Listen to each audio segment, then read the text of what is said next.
Welcome to the deep dive. Today, we're going deep into fandom, like the hardcore fans. Specifically, we're looking at the fandom of Owen Benjamin, this comedian who, well, he's kind of redefined the word controversial, wouldn't you say? He really has. And the crazy part is, even though he's been like banished, canceled from all the mainstream places, some of his old fans, they still seem kind of fascinated by him. Yeah, it's weird, right? Like moths to a flame, even though the flame might, burn him a little. Exactly. It's a total head scratcher. So today we're ranking the top 10 of these, what do they call themselves? Ex-bears. The ones who maybe want to quit Owen Benjamin, but just can't seem to. We've got our totally scientific, absolutely absurd methodology to figure out why these ex-followers can't shake the big bear. It'll be a fun little peek into like the psychology of fandom and loyalty, maybe a little love to hate him sprinkled in. Okay, so just in case anyone's living under a rock and doesn't know Owen Benjamin, he's a comedian who he had this big online following called Bears. But then things went, well, sideways. His views and some of the stuff he did got him kicked off pretty much everywhere. Yeah, it's like he went from, headlining a comedy club to setting up his own stage out in the middle of nowhere. And he's not shy about it either. In a recent interview, it was on Breadley TV, he talked about how he'd rather have a smaller, more dedicated audience. He even said something like, I'd rather have 3,000 legends than 10 million. Well, you get the idea. So he's doubled down on being this like outsider. He's got his own website now, owenbenjamin.com, where he puts out content directly to his remaining fans. It's like a little digital kingdom with him as the king and his followers as the loyal subjects, I guess. And that whole us against them vibe might be part of why some of these ex-bears keep coming back. There's something about feeling like you're in on a secret, even if that secret's a little, well, out there. It's like that club you're desperate to join, even though you're pretty sure they do weird rituals in the basement. Maybe. Anyway, enough background. Let's get to the ranking. Number 10 on our list of ex-bears still hanging on to Owen Benjamin is Nicole. Oh, yeah, Nicole's interesting. She says she's a Christian. And get this, she credits Benjamin with, like, introducing her to the Bible. Right. Talk about unintended consequences. Right. But she was on Liz Antoinette's channel, and she talked about how she eventually got turned off by some of his more extreme views. She even admitted to having these like weird dreams about him and his wife Amy after listening to his streams for hours. Sounds like a parasocial relationship gone wrong. But here's the kicker. She's still around, popping up in the chats of other ex-bears like Liz Antoinette talking about Benjamin. It's like she can't quite let go of that big bear energy. Maybe it's nostalgia, or maybe it's like, slowing down to look at a car wreck. You know you shouldn't, but you can't help yourself. Speaking of Liz Antoinette, she's number 9 on our list. Liz is another ex-bear who's been pretty vocal about her issues with Benjamin, especially his fundraising stuff. Yeah, she's talked about donating to his Idaho land fund, thinking he was going towards like this big wilderness retreat. But later she felt like she'd been misled and has been trying to get her money back. And she's not the only one. A lot of ex-bears are upset about how he handles money. It's like that moment you realize the magician isn't actually making the rabbit disappear. He's just hiding it somewhere. Yeah. Makes you feel kind of cheated. Right. Liz actually played a clip in one of her videos where Benjamin says he'll refund anyone who donated during the first 2 weeks of July 2020. But a lot of people say they never got their money. So you've got financial mysteries on top of ideological differences. No wonder some ex-bears feel like they're watching a train wreck in slow motion. They know they should look away, but they just can't. And Liz has become kind of a hub for disillusioned ex-bears. She gives them a place to tell their stories and air their grievances. It's like the support group for, we got too close to the bear, and now we have trust issues. It's wild how these online groups can, like, splinter and reform based on shared experiences. Even when those experiences involve feeling, well, bamboozled, shows you how much people need to connect and feel validated, especially when they're questioning their own choices. And Liz, she doesn't hold back. She calls out what she sees as Benjamin's hypocrisy and bad behavior. One of her videos is even titled, Owen Benjamin Lies About My True Story. Ouch. That's gotta hurt. But it also shows how quickly fandom can turn sour. The people who used to adore you can become your biggest critics, especially if they feel betrayed. It's like that old saying, hell hath no fury like a fan scorned. And online, that fury can spread like wildfire. Okay, let's move on to number 8, David Weiss, or Flat Earth Dave, Hmm. as he's known online. Dave's a curious case. He still agrees with a lot of Benjamin's fringe beliefs, especially that whole flat earth thing. Yeah, they're like two peas in a conspiracy pod. But here's the weird part. Dave doesn't seem disillusioned with Benjamin personally. In fact, he had Benjamin on his show Flat Earth Friday recently. They talked about all sorts of stuff, the shape of the Earth, the existence of a creator, you name it. And as you might imagine, that conversation went to some interesting places.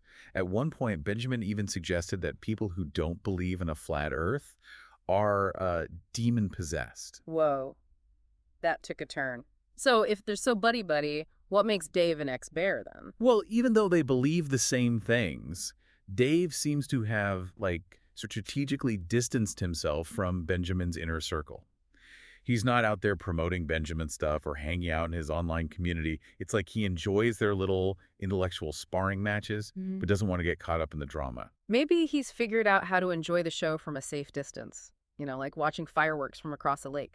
Exactly. And that's an important part of understanding this whole ex-bear thing. There are different levels of engagement. You've got the ones who are still emotionally invested in Benjamin and the ones who are just intellectually curious about his evolving worldview. So it's not just about agreeing or disagreeing with him. It's about how his ideas fit into your own sense of self and where you belong in the world. It's like they're all trying to find their footing on this constantly shifting landscape of ideas and personalities. And sometimes that means keeping a safe distance. Okay. Number 7 on our list, covert radio. Ah, yeah. This is an anonymous YouTube channel. Basically, they're dedicated to exposing what they see as Benjamin's, manipulative tactics and harmful stuff he says. They really go after him, calling him a grifter and a megalomaniac. They even call his followers mindless beta nothings. Wow, that's harsh. So what makes them an ex-bear, though? They don't exactly sound like they're fans. The thing is, their videos have so many specific details, like inside information about Benjamin's world. It seems like they were once part of his inner circle. Maybe even a true believer at some point. It's like they've gone from disciple to, well, dissenter. A total 180. Like a digital Judas, huh? Maybe. In one video, they claim Benjamin's always asking for money, saying it's just a way to exploit his followers. They even bring up that stuff he said years ago about the age of consent being 12. They say it shows he's, predatory. Yeah, that's a pretty serious accusation. Makes you wonder if he's actually hurting some of his more impressionable followers. It's like, fool me once, shame on you. Fool me twice. Shame on me. Right. But in this case, it's more like, wake me up when the grift is over. Exactly. And covert radio, they seem determined to be that wake-up call. They think of themselves as whistleblowers, warning people about Benjamin, like those guys on the street corner with signs about the end of the world. Except in this case, the end of the world is your bank account and your ability to think straight. And they're really providing a counter-narrative to what Benjamin's putting out, giving people another perspective if they're having second thoughts. It's like a tug of war for the hearts and minds of anyone still listening to Benjamin. Speaking of a tug of war, let's move on to number 6 on our list, Jim Bob Trinity. Jim Bob. He's a self-proclaimed theologian, and he has become Benjamin's, go-to opponent in online debates.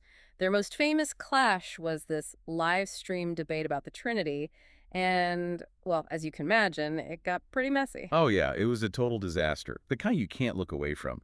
Benjamin called Jim Bob a squirty boy, I think? Yeah. And made fun of his ethnicity. It was like a theological cage match, but with more insults and less actual arguing. It just goes to show how nasty online debates can get, especially when it's about something people really believe in. Even intellectual discussions can turn into name-calling so fast. But what makes Jim Bob an ex-bear, he's still going at it with Benjamin, even if it gets ugly.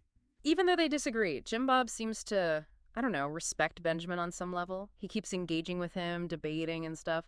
They're like those boxers who hate each other but can't resist another fight. Maybe he likes the thrill of the fight.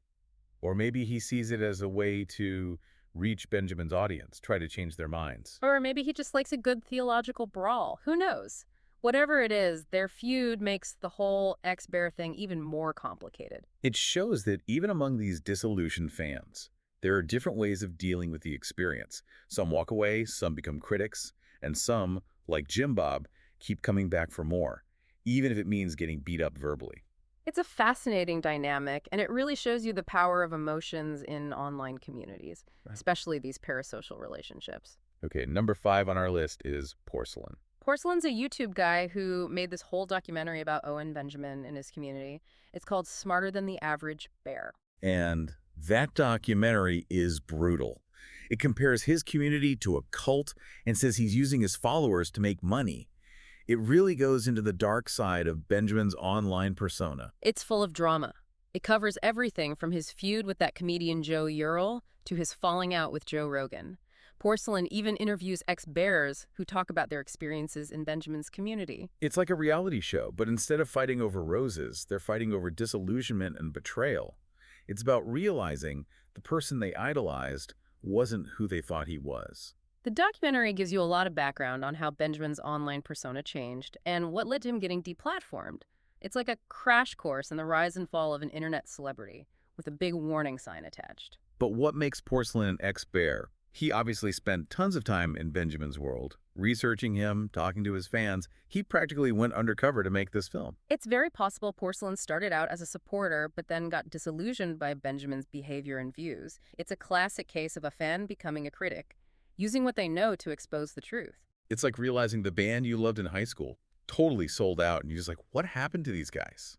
Except in this case, the band is one kind of unstable comedian, and the fans are left picking up the pieces. Okay, let's take a quick break from the countdown and talk about this subreddit, Rowan Benjamin. Oh yeah, that's interesting. It started as a fan community, but has become a place for ex-bears to share their experiences and, vent. Right. They share screenshots of Benjamin's crazy tweets. It's like a support group meeting, but instead of cookies, they're sharing, well, evidence of his craziness. And the subreddit rules actually ban certain topics about Benjamin's beliefs, like the flat earth stuff and anything about fawning over e-beggars.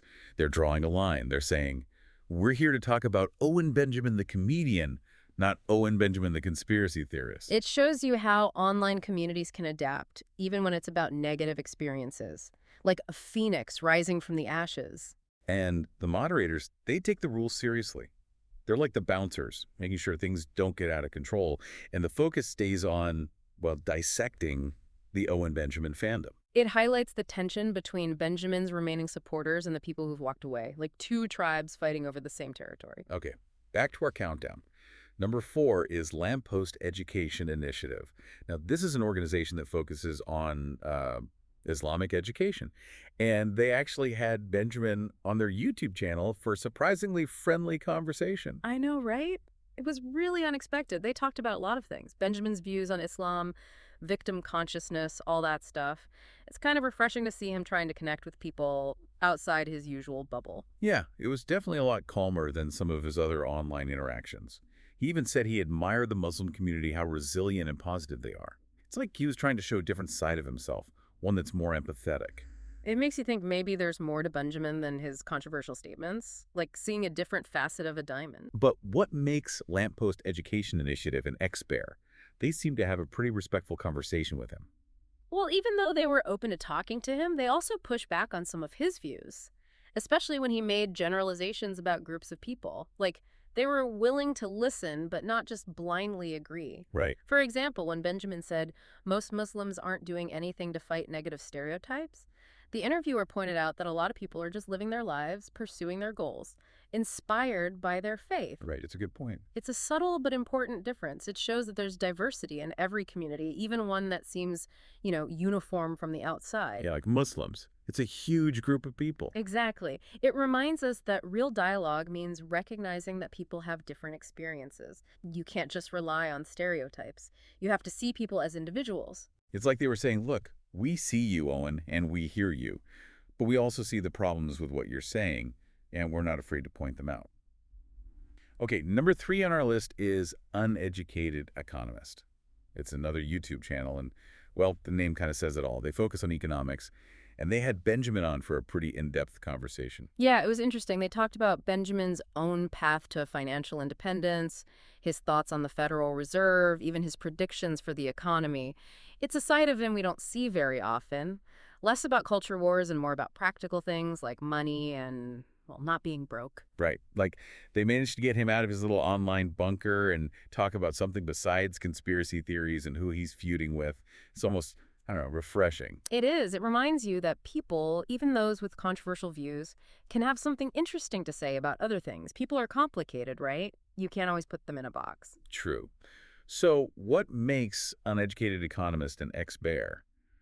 They seem to be into his economic ideas.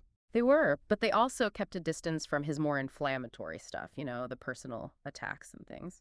They were willing to engage with his arguments, but not get dragged into the drama.